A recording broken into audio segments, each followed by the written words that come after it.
Hello, extraterrestrials. It's Silent Signs from I Dream of Indie, and today we are taking a look at Moon Raider, a 2D action platformer which takes place on, you guessed it, the moon. In Moon Raider, you play as Ava, who is sent to the moon to recover moon gems, which are the only thing that can save her ailing mother's life. And since her mother is the former queen of the moon, I'd say this is a pretty important task. No quest would be complete without its fair share of enemies, and in this case, the enemies just so happen to be hostile aliens that have taken over the moon. Don't worry though, you're not totally defenseless. You do have a gun that never runs out of ammo, and if you are playing as the main character Ava, you also have a dash ability that will only run out when you run out of gem energy. Between that dash and your double jump, you can get yourself out of pretty much any sticky situation. Perhaps the best thing about Moon Raider though is that you do not have to go it alone. You can summon a co-op partner by pushing the L button,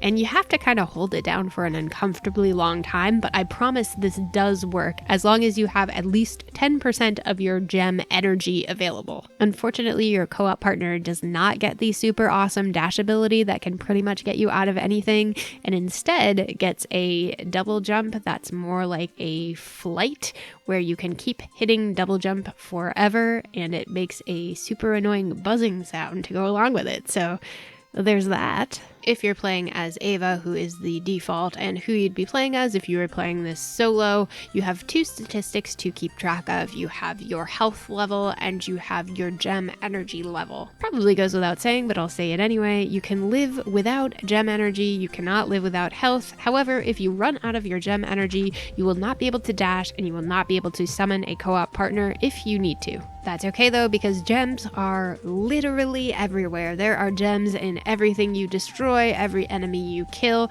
every switch you touch. Health is definitely harder to come by, but definitely not impossible. There's plenty of health scattered about, and Moon Raider is also pretty forgiving.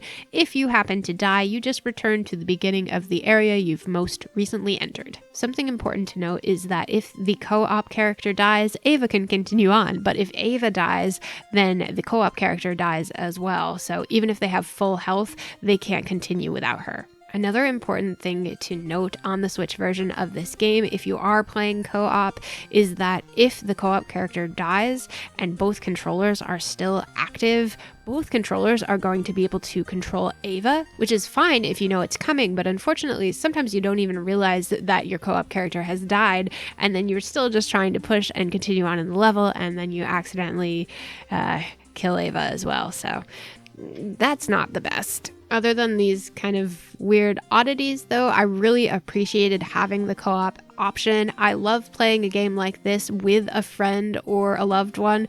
It's so much more fun that way to me. In total, there are 10 areas to explore with tons of gems to discover and enemies to kill, and 11 bosses in your path as well. Graphically, they went with the pixel art style here, which is super popular these days. I think they did it quite well. This game does look charming and looks like a blast from the past.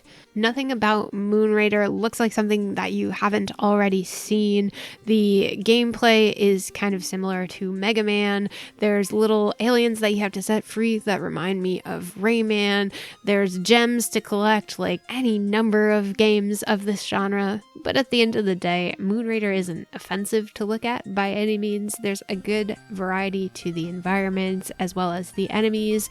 The gems are colorful and bright and fun, and the characters have their own little looks and quirks to them. The soundtrack is equally inoffensive. You're not going to be thinking about it after you're done playing Moon Raider, but you're not going to mind it playing in the process of your gameplay either. It has, of course, that retro 16-bit sound to it, and the melodies are good. However, the sound in this game is very low. Upon booting it up, both the music and the sound effects were at 50, and they definitely need to crank that up to 100 by default, because I could barely hear anything without cranking my TV up. But once I did, I didn't mind it. I did, however, mind that horrible buzzing sound. Who thought that was a good idea? I think if you're trying to compare Moon Raider to some of the similar games that it's clearly inspired by, like Mega Man, it's not going to necessarily measure up. But if you take it for what it is, which is a fun little platformer that can be played as co-op and a pretty decent deal on the Nintendo Switch,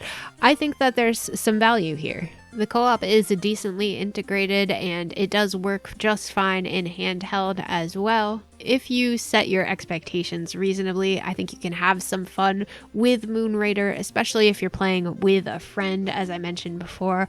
A lot more fun that way and a bit easier as well.